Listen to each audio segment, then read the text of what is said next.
دا خلک باید چې راشي په دا خپل بچي غم باید چې ښکاره شي.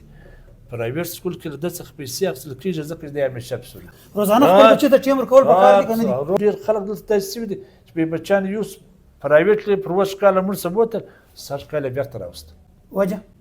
ول بای هلته یو شی نشته، خالي بس ما هغه شوشه ده، ښه وردی، ښه ګوټونه، ښه کیسې، ښه معاملې. پکار دا دی چې والدین په دې حواله سره بالکل احساس په دې کې پیدا شي، خپل بچیان ته ټیم ورکړي. که ټیم نه ورکوي او بچیان ته ورور د خپل بچي سره لاس پرېنځه. بسم الله الرحمن الرحیم. دا ټیم ناست یو په ګورنمنټ شهید شیر محمد هائی سکول مچان کې. زموږ سره ناست دی شاعر، لیکوال، ادیب عبدالستار رایاب صاحب، دی پرنسپل دی د مچان هائی سکول. دسته به د په دې حواله سره پوښتنه کوو چې زموږ پښتانه چې کوم دي هغه تعلیم خواته خورالو، د قلم خواته خورالو، لیکن دا احساس تر اوسه په دې کام کې نه دی پیدا شوی چې زما د بچی ما سکول ته ورواچوي، آیا زما د خپل بچي پسې ورتګ پکار دی که نه دی پکار، زه خپل بچیانو ته ټیم ورکول پکار دی که نه دی پکار. په دې حواله سره د صدر رایاب صاحب سره خبرې کوو. موږ پښتانه خو چې کوم دي قلم کتاب ته رالو، لیکن دغه مسله ډېره غټه راپېښه ده موږ ته چې دی سکول کې شوکي دی بیا دغه بعد کې دی نه دی په خبر چې د زما زوی سبق وایي که نه وایي، د چا سره ناسته ولاړه کوي که نه کوي. ګسه به حیثیت پلار د یو پلار څه ذمهداري ده د خپلو بچیانو په حواله سره چې د تعلیم به څه رقم پکوي؟ ډېره مننه. کور یودان او د نبي صاحب شته راغلي او د موږ څخه په دې باره کې معلومات اخلي او دا ډېره ښایسته خبره ده. خو مجلس دغه دی چې زموږ په دې ټولنه کې په پاکستاني ټولنه کې د نورو ملکو له قطعا نظم په پاکستاني چاپېریال کې ګرځم په څو واره موږ دلته دا پروګرام جوړ کړو. موږ دا ګرد سکول کوچنیانو ته موږ دا وایو چې بې سار ستوي پلرو ته وایاست چې راشي، یعنې که 900 کوچنیان دي موږ د 900 والدین بندوبست موږ دلته یې وار کړی دی چې موږ دا دواړه حالونه برابر کړي چې به دا خلک موږ له راشي پروګرام ورته جوړ کړو یا د بندې ورته جوړ کړو. موږ له د 900 والکان هغه کې موږ له صرف 6 یا 7 نفر راغلي دي. وجه سره وجه دا ده چې دا ناپوهي دا یې به زما بچی ستا دغه ته در ننوتی بس وروره بیا ته پوهېږه کار پوهېږي. دا خلک باید چې راشي په دا خپل بچي غم باید چې ښکاره شي. پرایویټ سکول کې له ده څخه پیسې اخیستل کېږي ځکه چې دی همیشه پسې ورځي. هلته خو هم نه ورځي، هلته خو هم په سلو کې 15 ورځي چې د ده د جیبه څخه پیسې خرڅېږي. دلته پیسې نه خرڅېږي ځکه دا ګرده ناپوهي ده. د ناپوهۍ وجه ده چې یارې څوک په خپل زوی پسې نه ورځي. په کار دا ده چې هفتوار نه میاشتني باید چې هر سړی د خپل زوی پوښتنه وکړي چې باید دا زما زوی ګس دا سکول ته د راځي، ایا دی سبق وایي، د ده رویه په سکول کې څنګه ده، د ده د استادانو سره رویه څنګه ده، د ده د خپلو ملګرو سره رویه څنګه ده، د دی ایا دی د ادارې دپاره په ګټه تمامېږي که په تاوان. دغه سوچ او فکر زموږ په ټولنه کې نشته. هم د هغه وجه ده چې زموږ ټولنه دونه پرشان بیا به تی خوا به دوی یاره دا روز سره روان دي دوره راځي هېڅ خوا نه به دو شته داسې 2-3 نفره شته. اوس هم په میاشت کې خامخا یې ورځي او د میاشتې بغیر ټلیفون هم دا که زما ټلیفون یې وړ دی نمبر یې اخیستی دی چې بیا زما بچی ورځي چې یو معمولي کمي پکې زه ورته وایم چې ستا بچي کې دا کمي ده سهار په ادب د مزي کې بیا کمي بیا نه وي. اشرف سر رایاب صاحب یو دا خبره صحیح ده چې مطلب پکار دا دی چې د سکول پسې راځي، دا د ذمهداري ده. تربیت کته کوي تربیت خالي د ذمهداري نه ده چې سکول کې واچو. به حیثیت پلار او خپل بچي ته روزانه څو ټیم ورکول پکار دی. پښتانه په پیسو پسې ډېر بد ورک دي، خالي پیسې ګټي، پیسې باندې ښه پوهېږي، نور په شي سر نه خلاصېږي. داسې یو پلار ته څو ټیم ورکول پکار دی د روزانه پر بنیاد چې د خپل بچي ته ټیم ورکوي؟ دومره ښایسته سوال دې کړی دی. زه خدای وایم هر هغه پلار چې زوی یې وي بچیان یې وي که هغه لور وي که زوی، هر هغه پلار دی د وچې ډوډۍ خوري د بچیانو تعلیم وکړي. یوازې داسې نه چې په زوی په لور دیم د هغه ته را تعلیم کوي لکه کوم چې په زوی باندې کوي. رایاب صاحب سوال دا دی زما سوال دا دی چې وروره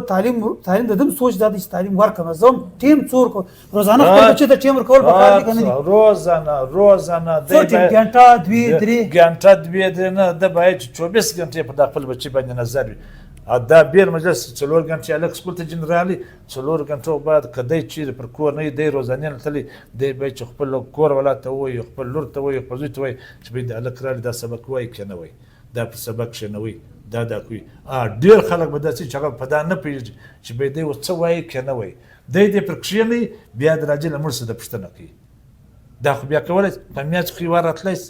په دوی کې خو یو وار راتلی چې یار موږ ورسو د خپل بچي پوښتنه وکړو دا په دوی په 10 کال کې دا خلک نه دي لیدلي او بیا دونه بدبخته کام دي چې دلته بچیان ټکور ټکور در په درې چې دلته رزلټ آوټ شي د بچی پیل شي دالته نه بیا دی را روان زما بچی پیل بیا ته د بیت 10 کال ته چیر وی چې ورسره روان نو تی سبق نه ورته وست دا تی نه کوي دا د سل خبرې کوي موږ هر خبره برداشته وو هیڅ کسانه دا نه پوهې دا نه پوهې ده او ډېر خلک دلته داسې دي چې به بچیان یو پرایویټلی پر 20 کاله مړ څه بوتل 60 کاله بیرته راوسته وجه والبای هلته یو شی نشته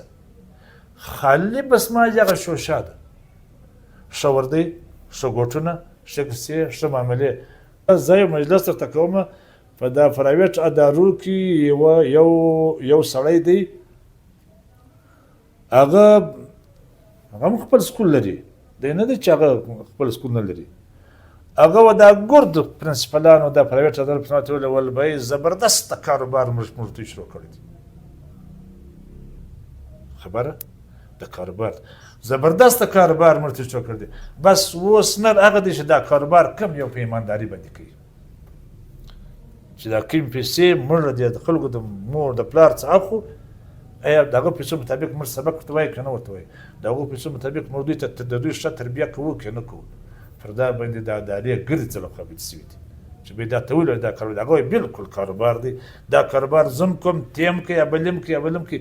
نر هغه دی چې دا کاروبار کوم په ایمانداري باندې کولی شي زما د دا سړي خبره تر دا ګرد جهان خوښه ده اوس خو ور ما ته ویل ما داسې ژوند روان دی چې ما د 20 کال مړ څل کوم پرایویټ سکول لاړ 60 کال بیرته راوست اوس مړ نیو اډمیشن 60 کال تر 110 زیات مړ پرایویټ سکول ول کوم راغلی تر 110 زیات نیو دغه څو راغلی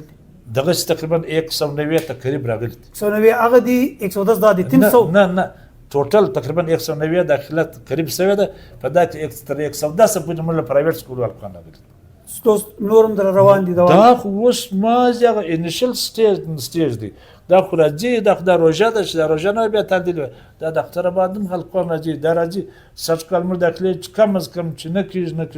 مړ ته 400 کانو پورې زموږ نوي داخلي دلته کېږي سید رایب صاحب په دې ولا سره مطلب بجلی اصول چې د والدین لپاره کار دي چې دوی په خپل بچان پسې راځي دوی هغه دي بیسه د پرنسپل تی او در ستار رایاب صاحب دی چې والدین لپاره کار دي په خپل بچان پسې راځي بچا د بچي سبق وایي کې نه وایي باید چې د خپل بچان ته ټیم ورکړي روزانه یو غنټه دوه کتر ټیم ورکړي ماشام ټیم د کتاب پر قلم کښنی نو بخښنه د سترګ کې یا رزما پلار چې کوم دی ماته ناس دی ماته سبق وایي دا د پښتنو غټه بدبختی د پښتانه چې کوم دی پیسو پسې د ضرورت دی بس بچي خپل سکول ته پاواله کړی دی سکول ته وایي کې نور ته وایي بیا هغه ټیچر ته وایي کنه دوی بیا د خواجه په دې سار کا پیر سلام د خوا بده پکار دادی چې والدین په دې حواله سره بالکل احساس په دې کې پیدا سي خپل بچان ته ټیم ورکي ک ټیم نور کوي بچان ته ورو خپل بچي سلاس پرینځه ستا بچي بیا د سبق سلاس پرینځه د سکول باندې خالي مور کوي د سکول خالي سور توای پرما بیا تور ټیم ورکي تبور تک چینه تبه ګوره ما شام کاپي قلم کتاب چیر کښنی چیر ورړي دا به ست پلار به ست مشرور ستا ذمہ داری د کواقی د خپل بچي ته ځای رسه او کچیر ته دا غواړي چې بس مازی او دوه توري ځکه بس صحیح او سار کا خراب سو که چرسی سلوک